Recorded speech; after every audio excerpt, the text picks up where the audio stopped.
even IPOB, which wants secession, if we are ready to put down their arms, come to the round table and discuss even secession, I'm ready. I will support them.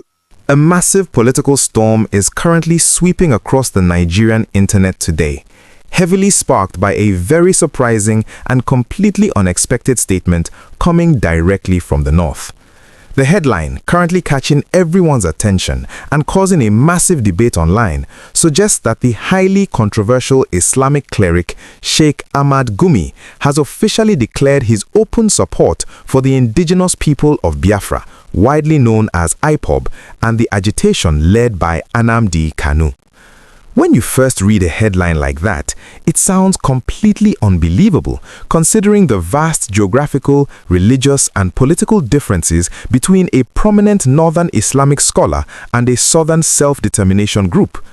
During a very revealing and recent interview with DRTV, Sheikh Gumi finally cleared the air and explained the exact conditions under which he would gladly offer his full backing and support to IPOB. The cleric made it absolutely clear that his offer of support is not about backing any plans to divide the country, but rather about creating a genuine, lasting pathway to peace.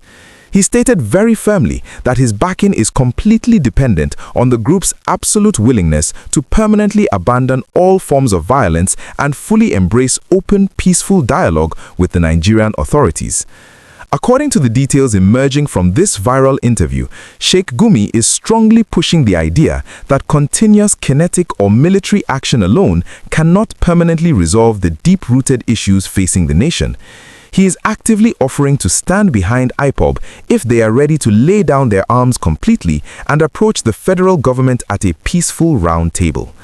In his exact words during the broadcast, the cleric emphasized that dialogue can bring true peace, and he described himself and his associates as men of peace.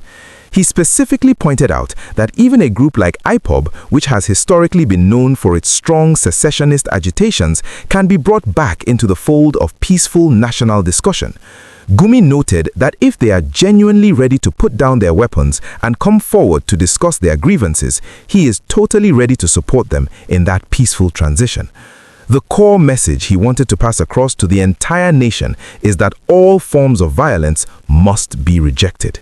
This is a very significant moment because it shows a prominent figure from one region extending a potential olive branch to an agitation group from another region, strictly on the condition of national peace, conflict resolution, and non-violence. As we continue to unpack this highly controversial statement and look at the deep socio-economic reasons why these agitations exist in the first place, I want to take a quick moment to ask for your amazing support. If you enjoy getting the raw, unfiltered truth behind these massive political headlines without any confusing rumors or fake news, please take just 1 second right now to hit the like button on this video. Liking the video is the absolute best way to tell the YouTube algorithm to share this vital information with millions of other patriotic citizens who truly need to know what our national leaders and influencers are saying about the future of our country. Also, please make sure you hit that subscribe button and turn on your notification bell immediately. We work around the clock every single day to track these fast-moving political stories and bring you verified, straight-to-the-point updates. We rely entirely on your wonderful support to keep this platform running, so please join our growing family right now before we dive into the other massive issues Sheikh Gumi raised regarding the true cause of anger and insecurity in Nigeria. Beyond just the offer to support peaceful negotiations with IPOB, the cleric used this interview to shine a very bright light on the actual root causes of the widespread anger and unrest we see across the country today. He strongly advocated for a much more balanced approach to tackling the national security crisis. He argued that the government needs to combine its military actions with non-kinetic strategies, heavily emphasizing intellectual engagement and sit-down negotiations. He challenged the nation by asking what the true experts and intellectuals are saying about the best way out of this insecurity. But perhaps the most relatable part of his entire interview for the average Nigerian was when he directly blamed the country's massive socio-economic failures for worsening the security situation and pushing people toward agitation. He pointed a direct finger at the total collapse of basic infrastructure and weak social services as the main reasons why citizens are so frustrated, angry, and willing to join armed groups. The cleric painted a very grim but painfully accurate picture of the daily struggles faced by ordinary people from all corners of the nation. He highlighted the terribly bad road networks across the country, the highly erratic and incredibly expensive electricity that makes running a business almost impossible, and the total failure of the healthcare system. He noted that anyone who has even a little bit of money, including the rich politicians, immediately flies abroad the moment they have a minor headache, leaving the masses to suffer in underfunded local hospitals.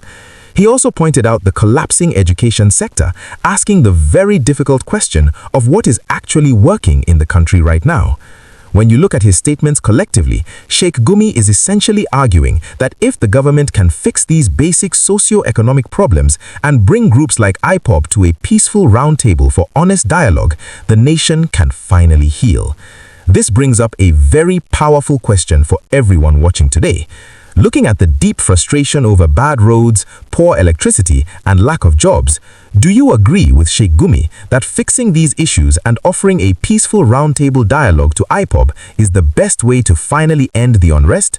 Or do you believe that the government should completely ignore negotiations and continue strictly with military action?